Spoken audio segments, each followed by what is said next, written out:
What's going on, everybody? My name is Blaze, and as some of you may know, I play a lot of games, whether it's on Twitch or YouTube or offline in my personal time. I also tend to have a lot of thoughts and opinions on some of those games, and today I thought I'd start a brand new series of videos where I provide my thoughts and insights on some of the games I played in a series I'm calling Final Thoughts. Today's game is Final Fantasy VII Remake for the PlayStation 4. Just to clarify, this can be considered a review, though I'm not going to call it a review, and I think one of the reasons I want to change that whole structure is that I don't like the idea of playing a video game and forcing myself through a game I don't like for the sole purpose of doing a review or writing an in-depth analysis on what was great or bad about the game.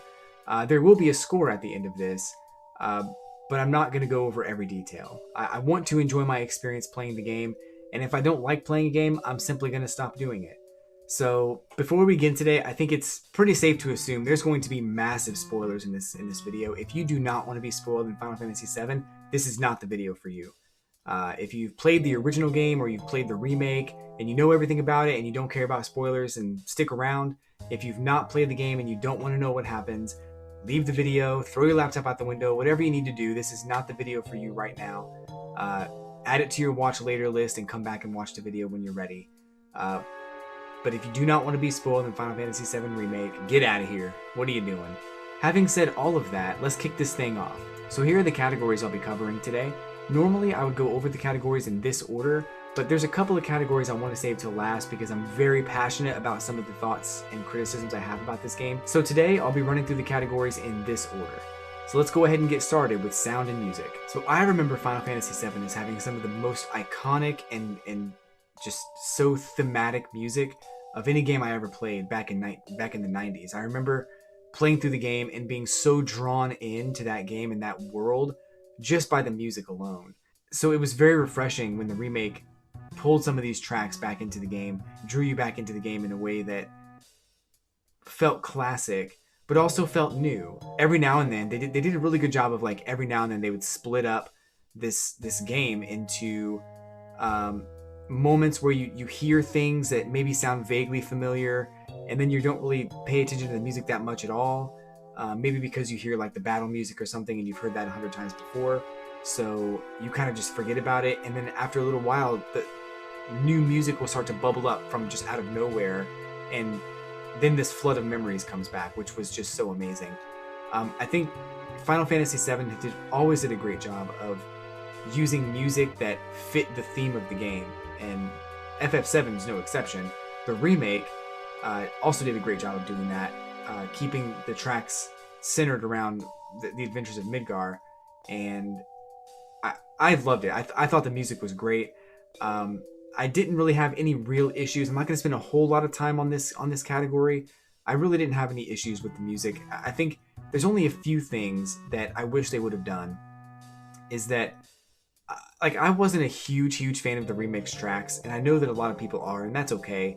But I remember getting the Chocobo Racing DJ remix, and I love the track, but I didn't feel like that really fit in Midgar. I felt like that was more of a track that was better suited for later on in the story, when you get to the Golden Saucer or you get to the Chocobo Racing or whatever it is that you do later on. I also kind of wish that some of the music was more true to the original.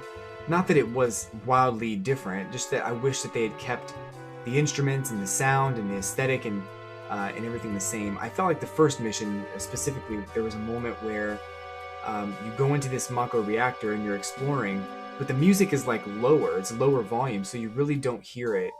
I realized that in the original game they blasted the music because there were no other sound effects or voiceovers, and it made sense to do that. But I felt like the music was a little bit lower volume than I would have hoped, because hearing that track while going through the Mako reactor in the original mission, the very first mission, it was just rocking track, and I felt like I was really doing something. I felt like there was a lot of tension and a lot of, like, a sense of urgency too. So I felt like the music did a great job of doing that, but at the lower volume it was harder to hear it. So that was a minor complaint. No need to sound the alarms, basically. It was just a minor complaint. And the last thing that I do want to bring up is when that first screen came up, when you see the Buster Sword in the ground and you see continue, new game, start game, or whatever it is, whatever those options are on the side, like, I really wanted to press the down button and hear the original sound effects. I really wanted to hear those original sound effects throughout the entire game. I realized that updating those sound effects was probably necessary, and that I do realize that that's something that maybe wouldn't fly with today's gaming audience, but man, that would have been so cool. And I guess for me that's a missed opportunity. I kind of hope that they had done that. Not necessarily, again, not a deal breaking thing by any means, but you know, the sound and music was great, and I think if I was giving every category a score of any kind, it's pretty high up there. I'd say about an 8.5 or a 9.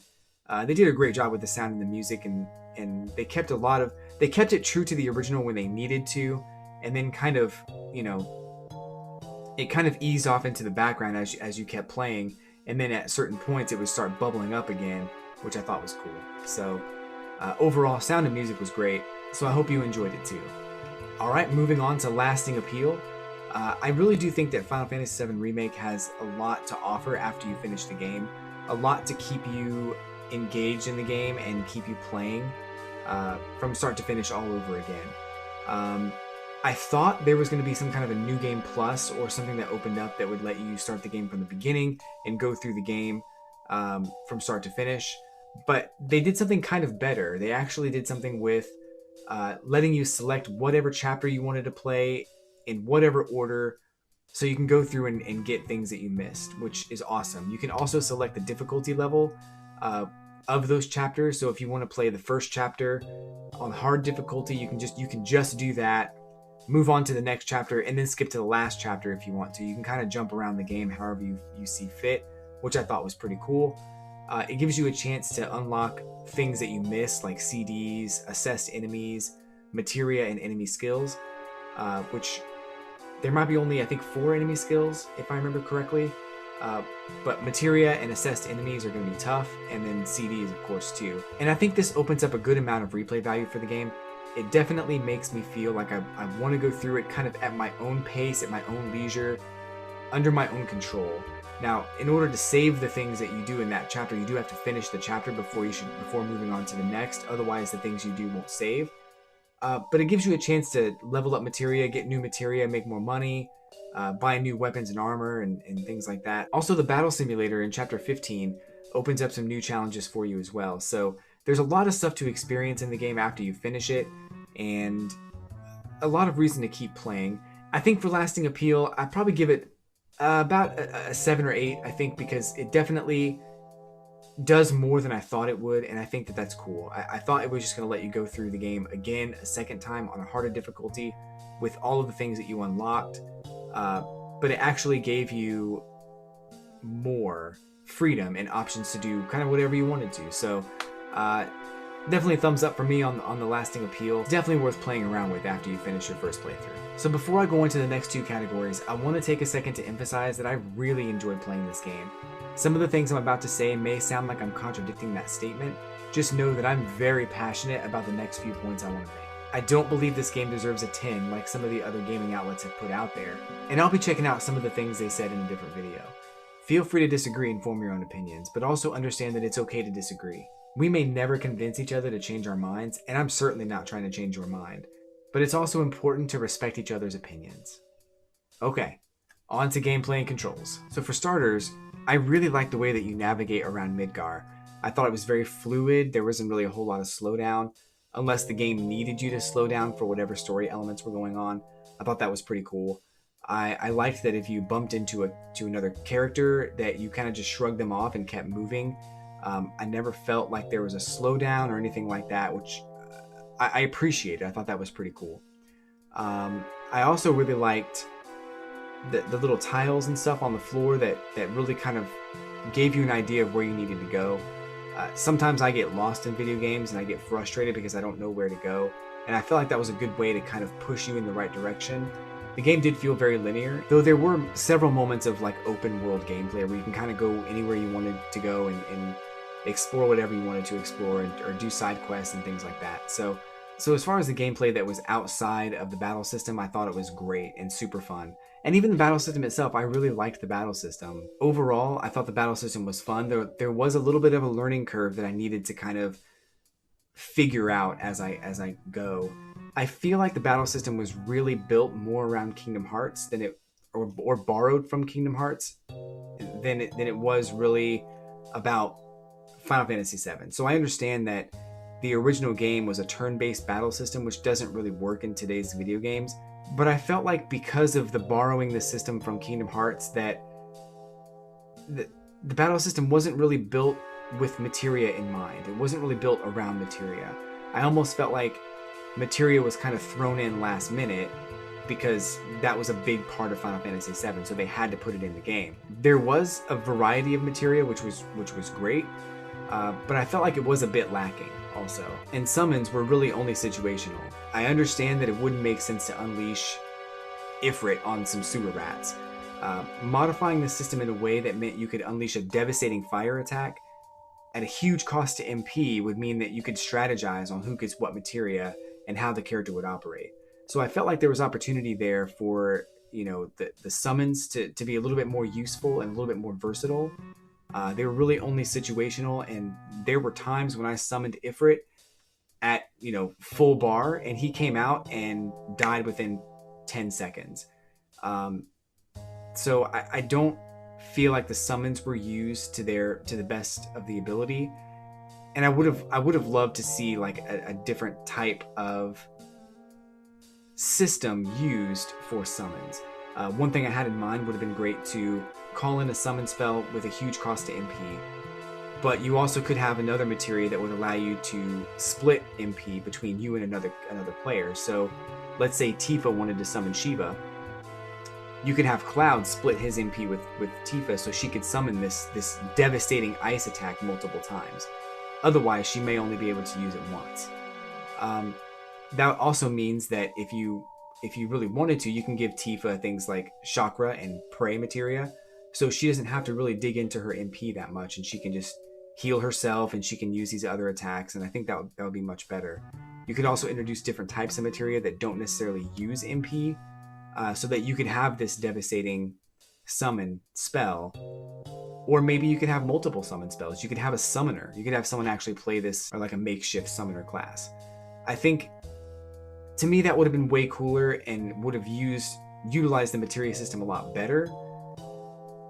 But I do feel like the materia system in this game was a bit lacking. So the battle system also had a very hack and slash feel. Like, I think from the beginning of the game, you get this feeling of hacking and slashing through the enemies.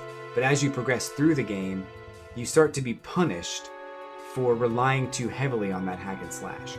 And I think that's both good and bad. I think that the game probably shouldn't condition you to be hack and slash, only to cut you down when hack and slash is not what you should be doing. You know, something else that kind of bothered me about the battle system was that the enemies only ever seemed to attack the character I was controlling. And I thought that this game could have benefited from some kind of an aggro meter or something along those lines. Aggro meter is basically one character can pull the attention away from the boss or from the boss to that character, and as long as they're pulling that attention, then nobody else will really be attacked. Some characters can cast spells that will force the boss to attack another character for a little while.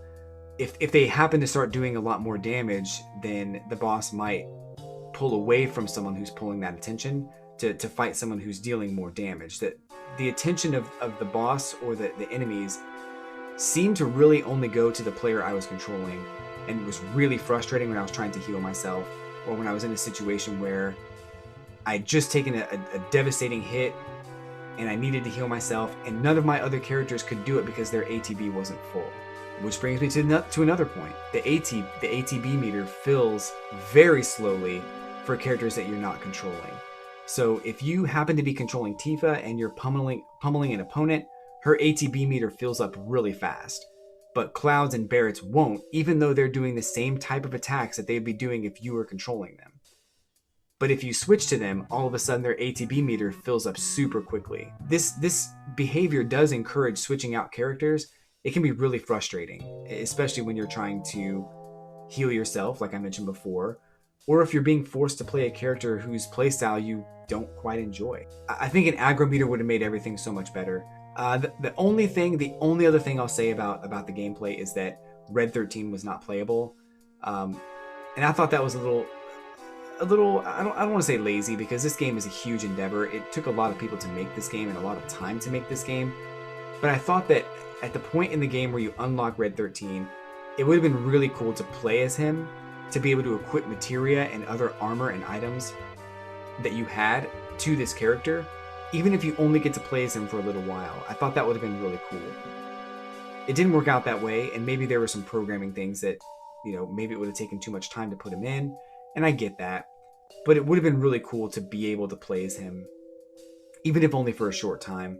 A little bit bummed about that, but not necessarily a game breaker. I just thought that would have been cool.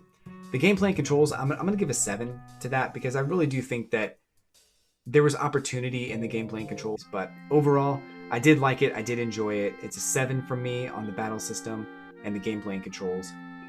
So feel free to tell me what you thought in the comments about the battle system.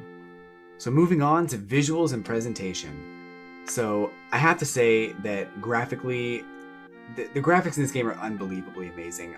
I honestly, I think we all kind of flipped out once we saw Cloud for the very first time jumping off the train. The game looks unbelievable.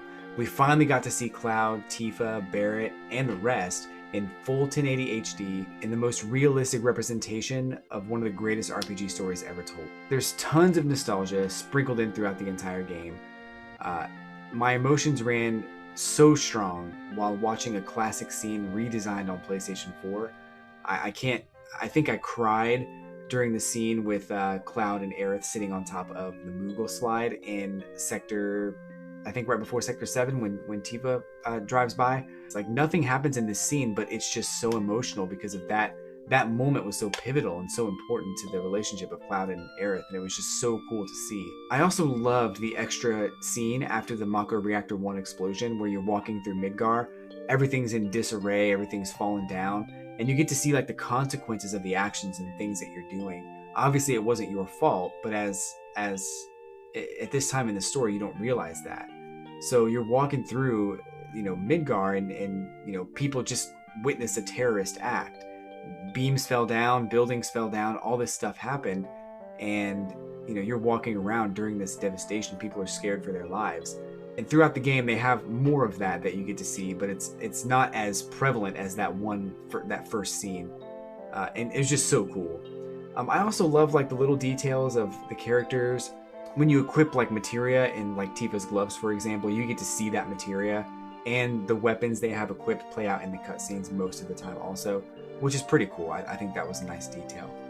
So I mentioned there were 2 categories that I had a lot of things to say in, and this is one of them. In my first impressions video, I mentioned a few things about the visuals that I still stand behind today. I thought the additional content and characters outside of characters in the original story didn't really seem to fit aesthetically into the world of Final Fantasy VII. I feel like this is a different world, it's a different planet, and I don't feel like someone wearing jeans and a button-down shirt really made sense because it's not Earth. I have a small pet peeve with the cell phones they used in the game too, like the smartphones. I felt like that just didn't really fit. This game came out in '99, and I know that cell phones were in that game, but I never pictured them as smartphones. I pictured them more as just some cellular device, and then seeing one of the Shinra people pull out what looked like an iPhone 7 or something just kind of took me back a little bit. That's a minor detail, a minor complaint, but I do feel like the clothing and the visual style of the bystander characters was a bit out of place and didn't really seem to fit. Again, it's a minor detail. I think that while playing through Sector 7, I felt as though I was looking at a different game. I felt like the graphics in that area were a little bit washed out, and I realized that the original game had scenes of daytime in Midgar where you get to see like this gray, earthy tone underneath the plate in the slums. But I felt like it was more saturated in those games, and I almost felt like it should have been a little bit more saturated or more colorful, even though it was gray. Maybe a little bit more saturation would have helped. Really just mimic the aesthetic of what I remember from the old games, and maybe that would have changed the way it looked. But initially, it didn't really sit well with me to see these like really washed out grays and brown colors during the Sector 7 and Seventh Heaven scenes. But I did absolutely love when Midgar, when it turned nighttime in Midgar, because then you got to see all the neon lights and all the colors and everything that made Midgar what it was. That was pretty cool. I think it was Sector 6 where you really get to see it, but Sector 7, I think you saw it there too. And once Midgar turned nighttime, I guess Midgar After Dark, everything seemed to light up just like it did in the original game. So that to me was pretty cool to see. And again, while playing through Sector 7, I felt like some of the characters looked a little bit more like they belonged in Fallout. Some of the mercenaries or some of the characters that were guarding some of the gates that you couldn't pass through, I felt like they looked more like Borderlands or Fallout than they felt like Final Fantasy. And it almost seemed like every character outside of like Biggs, Wedge, Jesse, Johnny, Barrett looked like they were from a different game. Like it's almost like they couldn't match the visual art style of the original Final Fantasy VII when creating additional characters for this game. And that was a little bit of a bummer. One thing I will say is that while playing through Sector 7, I remember verbally stating, something's not right about this area. Something doesn't feel right. And I think it was just the visuals and the way that it looked. And again, feel free to disagree, but I just didn't feel like that was Midgar during the first time you're in Sector 7 during the daytime. The flash forwards to future events felt like fan service to me and kind of were out of place. I thought that, I think there's a scene where you see Red 13 running through a canyon or through a field, which was actually in the ending of FF7. And I thought that was very strange. Cloud was having these flash forwards to this, and I don't know where he got them from. And I'll talk a little bit later on about what might be happening in the game and a few more things that are a little bit concerning, but I thought that was kind of strange and out of place. I want to talk about side quests and missions. There was a huge missed opportunity here, and I felt like the side quests and the missions only served the purpose of padding the number of hours it took to beat the game.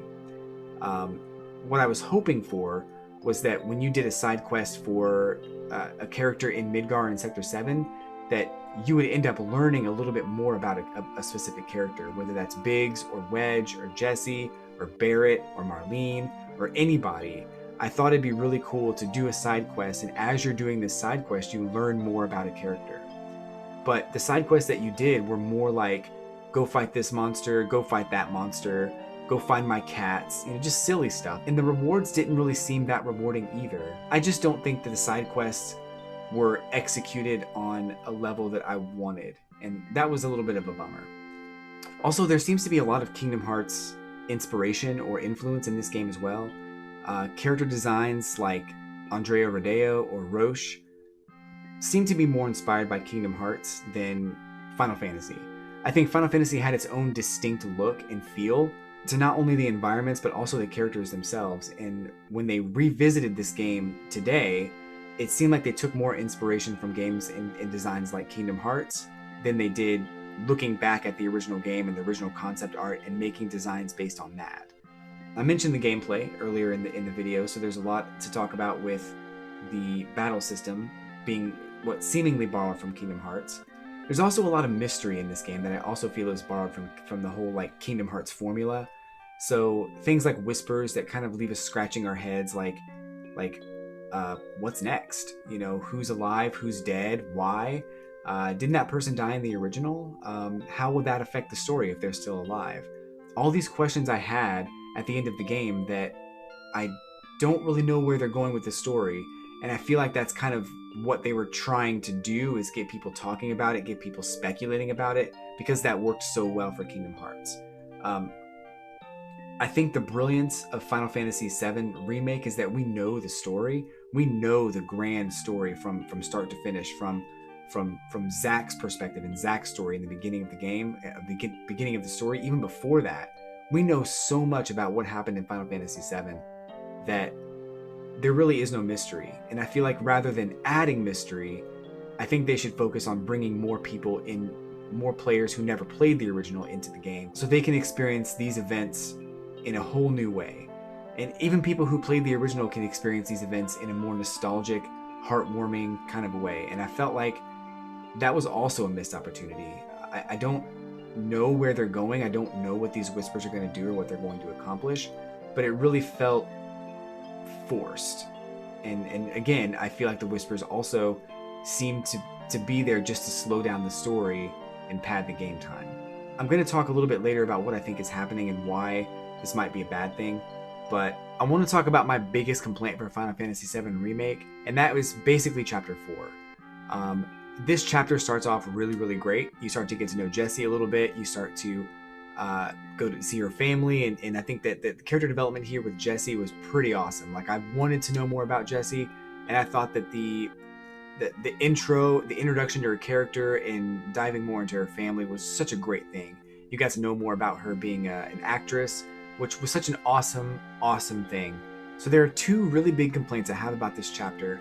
And the first one being is that the Roche character, which I've talked about in my first impressions video, I'm gonna reiterate that here, but also the end of that chapter was, from a writing standpoint, from a storytelling standpoint, I thought it was just weird as far as how they ended that chapter. I'll talk about that too. But let's talk about Roche. Roche was a character that was introduced for the sole purpose of a boss battle in this motorcycle situation.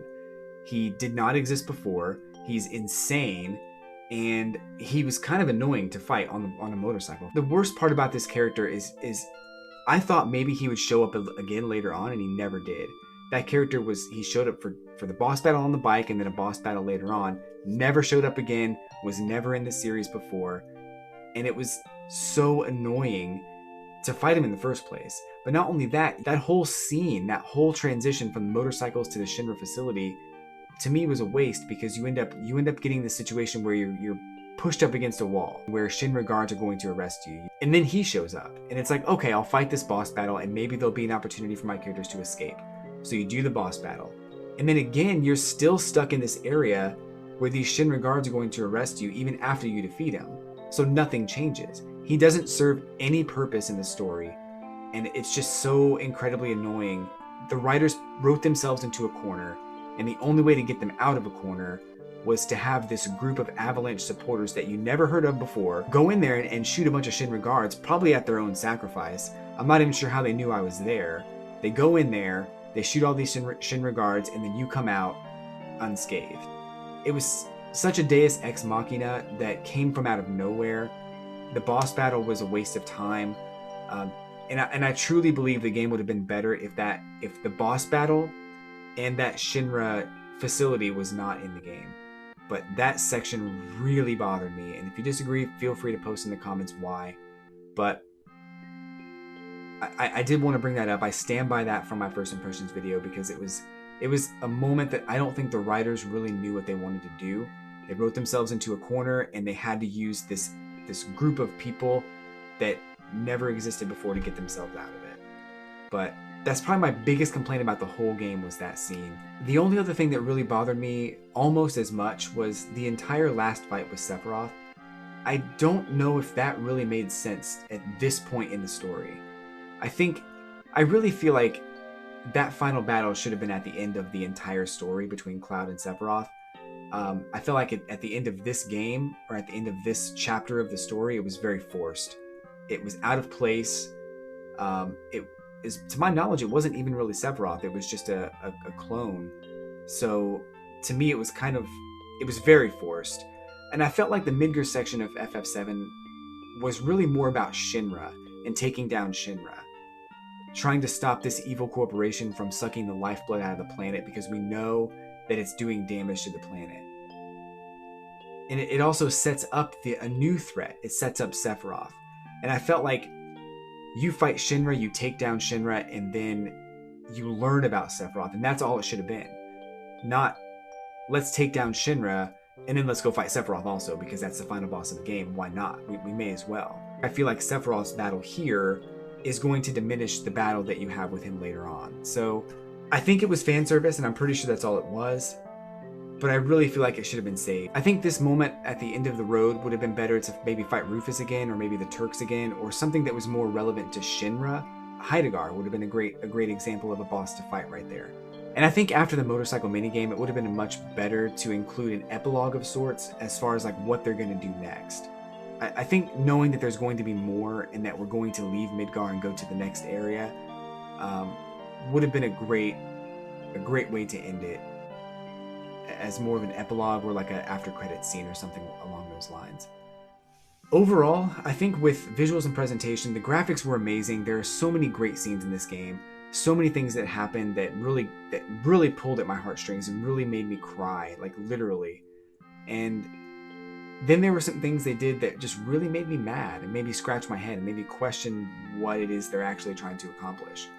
I have to say with visuals and presentation, my overall score it's a solid 7.5. I think I could have given it more if some of the things that annoyed me were not present, and I would have given it more if they'd stuck to the original story more consistently. And the nostalgia was a big part of that higher score. Otherwise, I would have said 6 if they tried to change too many things. So for me, this was the one category that lacked more than any other. But I still enjoyed my time playing the game. I still enjoyed the story for the most part. Just may need to skip chapter 4 in the future. So finally, I want to talk about the additional comments that I have about this game that don't really fit in anywhere else. I think this game overall is an amazing experience. It's 20 plus years in the making. I think we've all wanted a remake to Final Fantasy VII since 1998. And here we are 22 years later and we have that HD remake everyone's been asking for. There were so many emotional moments for fans of the original. So many things happened that literally had us in tears. I'm very guilty of that, and I think that I'm just so grateful that we were able to live in a world where this game could exist. Generally speaking, there were some scenes that seemed to kind of indulge themselves too much. A little over-the-top action from Cloud and some of the other soldiers. For example, Cloud's roundhouse kick with this motorcycle in the Shinra headquarters before he jumps on the highway was just strange. The Shinra guard at the top of the stairs when you drive up the stairs, that scene was pretty epic, and I thought that, the transition from, everyone getting into the car to Cloud pulling up and then driving up the stairs and going out the window was perfect. I thought that was perfect in the original. But they just kind of slowed it down to kind of elaborate on Cloud's badassery, I guess. So I didn't really love that.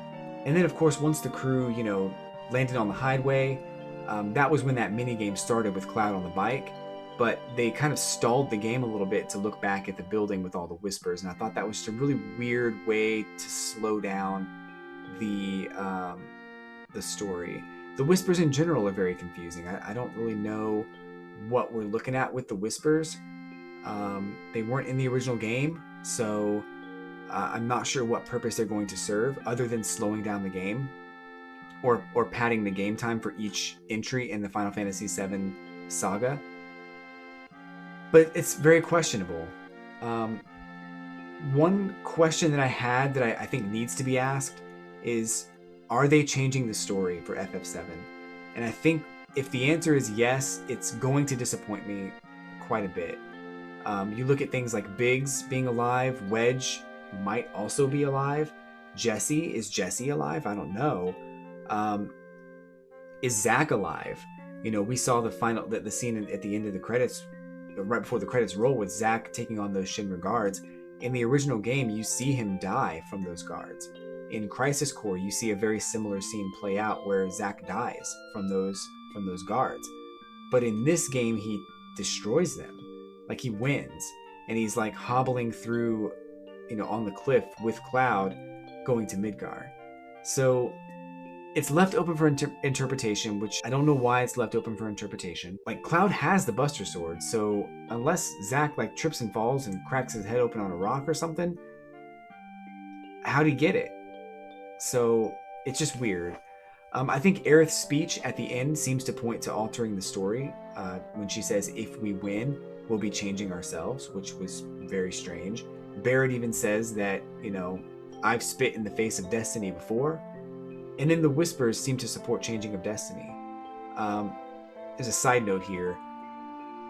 I don't know what the point of stabbing Barrett with Sephiroth's sword was if you were just going to use those whispers to bring him back to life. Of course, he never got stabbed in the original game. So it seems like the whispers are there to to preserve the continuity of the original game, but then they allow things like Biggs being alive. Biggs should be dead. So it's weird to me that the Whispers exist to preserve Destiny, but they get to select and pick and choose when they do that. So I think the entire concept of the Whispers is not something I enjoy. And it also begs the question, is the crew even able to change the future because the Whispers are there preserving what's supposed to happen? So again, I come back to Biggs being alive, so that can't be true. And if Zack is still alive, that also can't be true. And then a couple last final notes here is that I have questions. So we fought Sephiroth at the end of this game. I realized this was probably a clone. It wasn't really the real Sephiroth. Is Sephiroth going to be the boss in every game? Because I wouldn't want that either. I don't know. Overall, I do have to say this game was amazing. I loved playing through it. I'm probably going to do some more missions and things like that in the future, just because it was so fun to play through the story and everything. I had my issues with it. I had my problems with it. I don't think it's a perfect game. My overall score for Final Fantasy VII Remake is 8.5. I really enjoyed the game. Some of the things that I had a problem with are not terrible things, and some of the things that I loved so much that they made up for some of the things that were, in my opinion, poorly executed. But, let me know what you guys think about the score I gave or about any of the things I had to say in the comments below. I'll do more videos like this. Let me know what game you'd like to see me cover next. And until next time, folks, I'll catch you on the flippity flip.